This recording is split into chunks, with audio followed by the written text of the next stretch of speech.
तो प्यारे बच्चों नमस्कार, क्या हाल चाल, कैसे हैं आप लोग। आई होप आप लोग प्यारे बच्चों बेहतरीन होंगे।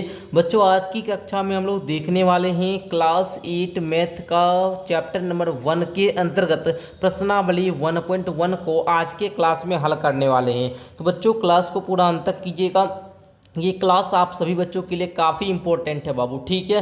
तो चलिए बच्चों, अगर आप लोग चैनल पर पहली बार आए हैं तो सब्सक्राइब कर लीजिएगा, वीडियो को लाइक कर लीजिएगा। चलिए, तो फर्स्ट क्वेश्चन आप लोगों का कहता है बाबू कि निम्नलिखित प्रत्येक में गुणन के अंतर्गत उपयोग किए गए गुणधर्म यानी गुण का नाम लिखिए। आप लोग यहाँ देखिएगा, सब में गुणन किया गया है, सब में क्या किया गया बाबू, गुणा किया गया है।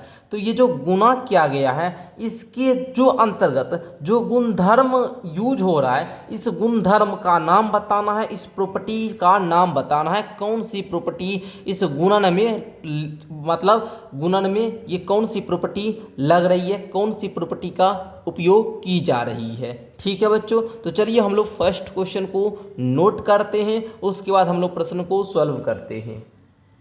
ठीक है बच्चों, तो देखिए आप लोगों को एक प्रॉपर्टी पढ़े होंगे कि अगर हम किसी भी परिमेय संख्या में यदि 1 से गुणा करते हैं तो स्वयं हमको जो गुणनफल के रूप में जो प्राप्त होता है वो स्वयं वही परिमेय संख्या आ जाती है। ये प्रॉपर्टी पढ़े ना बाबू, कोई भी परिमेय संख्या में यदि 1 से गुणा करते हैं, ये 1 की भूमिका है, ये 1 की क्या है बाबू, भूमिका है। कोई भी परिमेय संख्या में 1 से मल्टीप्लाई करते हैं तो स्वयं वही परिमेय संख्या आ जाती है। ठीक है, तो बच्चों आप लोग यहाँ देखिएगा -4/5 है, इसमें 1 से मल्टीप्लाई किया तो ये -4/5 ही होगा। यहाँ पर भी देखिएगा तो 1 गुना -4/5, इसको भी सॉल्व कीजिएगा तो -4/5 ही होगा और ये -4/5 ही दिया है बाबू। मतलब कोई भी सर परिमेय संख्या है, अगर हम उसमें सर 1 से मल्टीप्लाई करते हैं, 1 से सर मल्टीप्लाई करते हैं तो स्वयं वही परिमेय संख्या आ जाती है। इसीलिए बाबू कहा जाता है किसी भी परिमेय संख्या ए के लिए जो 1 है, जो बाबू 1 है, ये सभी परिमेय संख्या के लिए गुणात्मक तत्समक है। क्या है बाबू, गुणात्मक तत्समक है। क्या है बाबू, गुणात्मक तत्समक है सर। ठीक है, एक गुणात्मक तत्समक है, यानी हम किसी भी परिमेय संख्या में 1 से मल्टीप्लाई करते हैं तो हमको स्वयं वही परिमेय संख्या देखने को मिल जाती है। आई होप कि आप लोग समझ गए होंगे कौन सी प्रॉपर्टी का यूज किया गया। तो बोलिएगा इसमें गुणन के अंतर्गत जो उपयोग की जा रही है प्रॉपर्टी, उस प्रॉपर्टी का नाम है बाबू एक गुणात्मक तत्समक है, यानी कि सर ये गुणात्मक तत्समक प्रॉपर्टी का यूज कर रहा है। इस गुणधर्म के अंतर्गत कहता है कोई भी परिमेय संख्या में 1 से मल्टीप्लाई करोगे वही संख्या तुमको प्राप्त हो जाएगा। ठीक है, अगला देखिएगा इसी का बाबू दूसरा पार्ट, मतलब बी नंबर वाला देखिएगा बाबू। यहाँ पर आप लोगों को क्या कहा गया है, देखिए दूसरा वाला देखिएगा तो यहाँ पर आपको 2 गो परिमेय संख्या दिख रहा होगा। एक तो आपको परिमेय संख्या दिखिएगा एक -13/17 है, अगर हम इसको पूरे को ए कह दें, और यहाँ पर -2/7 है बाबू, अगर हम इस पूरे को बी कह दें तो इधर देखिए -13/17, इधर भी -13/17 है, गुना है तो इधर भी गुना है, -2/7 है तो इधर भी -2/7 है। किया क्या है बाबू, अगर इसको ए बोले तो ए गुना बी किया है, इक्वल टू यहाँ पर बी गुना ए कर दिया। जैसे एग्जाम्पल के लिए अगर हम पर और भी ले तो जैसे 2 गुना 3 बोलिए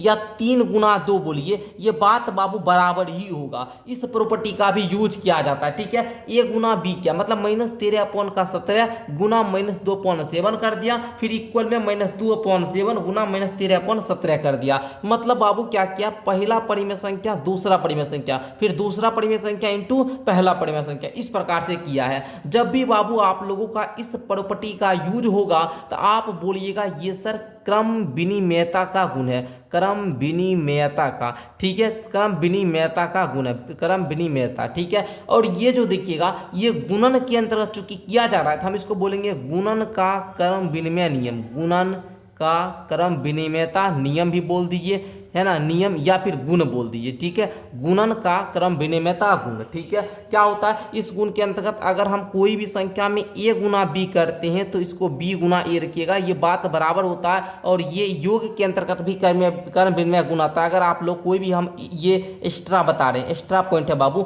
इसको अगर मान लीजिए हम 2 + 5 करें या 5 + 2 करें, ये बात सेम ही होगा। इसको हम लोग बोलते हैं योग का क्रम विनिमय गुण, योग का क्रम विनिमय गुण, योग का क्रम विनिमय गुण। ठीक है बाबू, योग का कर्ण विनिमय गुण। ठीक है, मतलब 2 + 5 कीजिए या 5 + 2 कीजिए, बात सेम होगा। और जो ये कर्ण विनिमय का गुण होता है ये गुणन और योग के लिए ही लागू है। ठीक है, ये गुणन और योग के लिए ही ये फॉलो करता है ये रूल। ठीक है, तो ये जो आप लोग को जो रूल है सेकंड नंबर में जो आपका गुणन किया गया है, ये कौन सा प्रॉपर्टी का यूज किया गया? तो बच्चों बोलिएगा गुणन का कर्ण विनिमय नियम का यूज किया गया है। अगला सी नंबर प्यारे बच्चों देखिए, अगला सी नंबर देखिएगा बाबू, अगला सी नंबर मतलब तीसरा प्रश्न देखिएगा।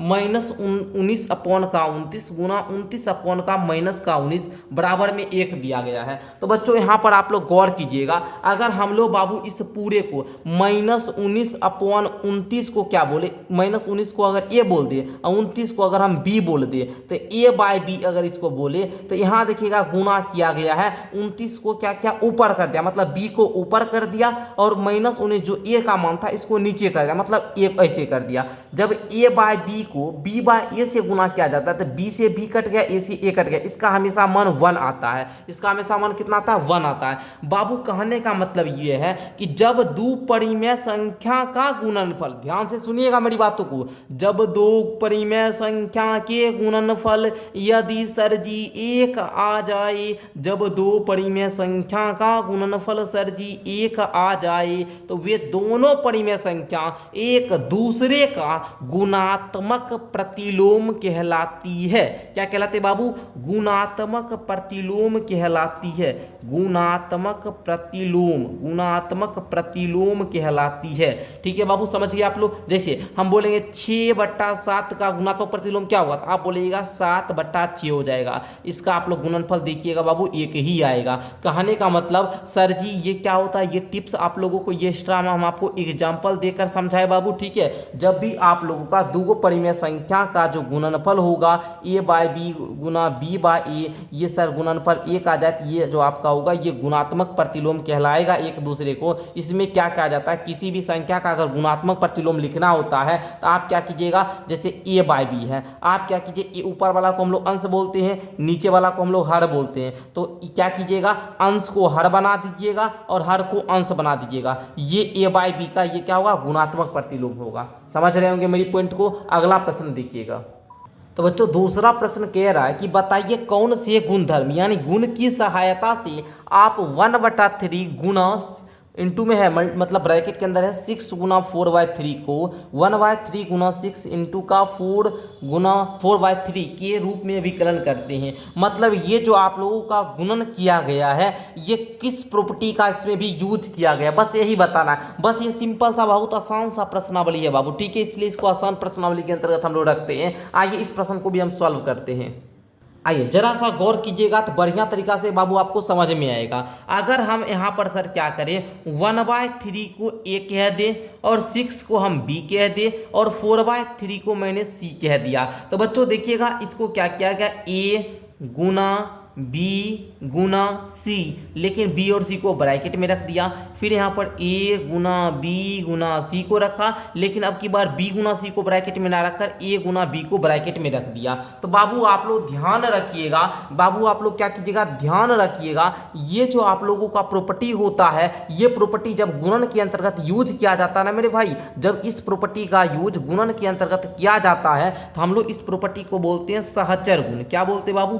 सहचर गुण। इसको थोड़ा सा भी समझाएंगे, अभी आपको जाना नहीं है बाबू। देखिएगा a गुना b गुना c is equal to a गुना b गुना c है। जब बाबू आप लोगों का 3 गो परिमेय संख्या रहेगा और पहले क्या करेगा, 2 गो परिमेय संख्या में ब्रैकेट लगा देगा, फिर पहले में दूसरा 2 कोई ब्रैकेट लगाएगा, फिर कोई दूसरा में लगाएगा, लेकिन होगा क्या बाबू, जैसे यहाँ पर 6 गुना 5 गुना 3 है और यहाँ पर 6 गुना 5 गुना 3 है, पहले क्या करेंगे 6 गुना 5 में लगा दीजिए, अब 5 गुना 3 में लगा दीजिए। इससे मान में कोई फर्क नहीं पड़ता है, बट जब भी ऐसा प्रॉपर्टी यूज किया जाएगा हम उसको बोलेंगे सहचर गुण। ठीक है, ये योग के अंतर्गत भी होता है बट यहाँ गुणा के अंतर्गत किया गया है, इसलिए हम लोग इसको बोलेंगे गुणात्मक सहचर गुण। क्या बोलेंगे बच्चों? गुणात्मक सहचर गुण। ठीक है, बस इतना ही आप लोगों को करना था। ठीक है, इसका आंसर क्या हो जाएगा, गुणात्मक सहचर गुण। और आप लोगों जो यहाँ पर कर रहे थे इसका आंसर हो गया गुणात्मक प्रतिलोम, और इसका आंसर आप लोगों का क्या हो गया, गुणन का कर्ण विनिमयता गुण, और इसका आंसर प्यारे बच्चों आप लोगों का हो गया एक गुणात्मक तत्समक है।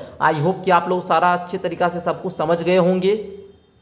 यदि आप क्लास 8 के विद्यार्थी जी हैं और क्लास 8 की ऑनलाइन पढ़ाई करना चाहते हैं तो बाबू क्लास 8 10th वाले बच्चों के लिए 2026-27 सेशन के लिए हम लोगों का न्यू बैच आ चुका है बाबू। न्यू बैच आप लोगों का ऐप पर लॉन्च हो गया। आप लोग डिस्क्रिप्शन से ऐप डाउनलोड कीजिए या आप लोग 62 069 57 681 पर मैसेज भी कर सकते हैं। 599 रुपया में 1 साल पढ़ाया जाएगा जिसमें आपको सभी विषय पढ़ाया जाता है। आप लोग जरूर जुड़िएगा। बच्चों आप लोग बताइएगा ये क्लास आप लोगों को कैसा लगा, सारा कुछ समझ में आया ना। मिलते हैं अगली क्लास के साथ, तब तक के लिए बहुत बहुत धन्यवाद।